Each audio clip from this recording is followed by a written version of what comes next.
தொடர்ந்து தேமுதிகக்கு அனுமதி மறுக்கப்படுகிறது என்பது பத்திரிகை நண்பர்களாக நீங்களே சொல்றீங்க.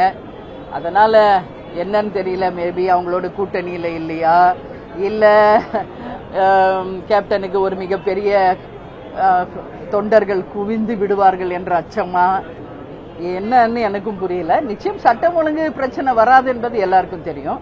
எதனால மறுக்குத்தாங்க என்பது தெரியல. இன்னைக்கு லட்சக்கணக்கான தொண்டர்கள் கூடுனதே அதுக்கு ஒரு சாட்சி.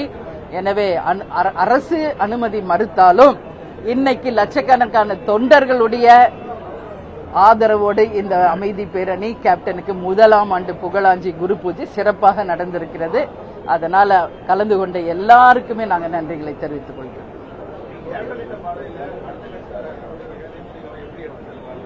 இப்ப இந்த ஒரு ஆண்டு காலம் எப்படி எடுத்துக்கொண்டு செல்கிறோம் என்பது உங்க எல்லாருக்கும் தெரியும். ஏன்னா ஆல்மோஸ்ட் பத்திரிகை நண்பர்கள் இங்க தலைமை கழகத்தில் ஆல்மோஸ்ட் எங்க கூட இருந்து பார்த்துக்கிட்டு தான் இருக்கீங்க.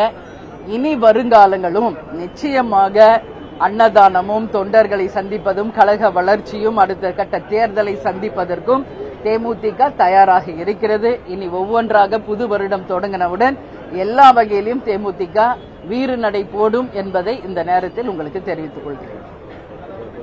கண்டிப்பாக அதுதான் முதல்லயே நான் சொல்லியிருக்கேன். இந்த பிரபஞ்சம் இருக்கும் வரை கேப்டனுடைய புகழை, ஏன்னா அவருடைய ஆன்மா அதுல தான் சந்தோஷப்படும். கேப்டன் ஆன்மா எங்க இருக்குன்னு எனக்கு தெரியும்.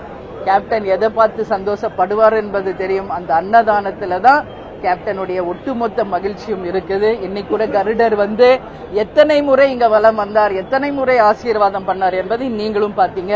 அதனால கேப்டன் எங்கேயுமே போல இங்கதான் இருக்காரு, நம்மளோட தான் இருக்காரு.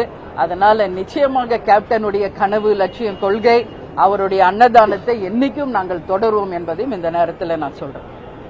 நன்றி நன்றி நன்றி நன்றி நன்றி.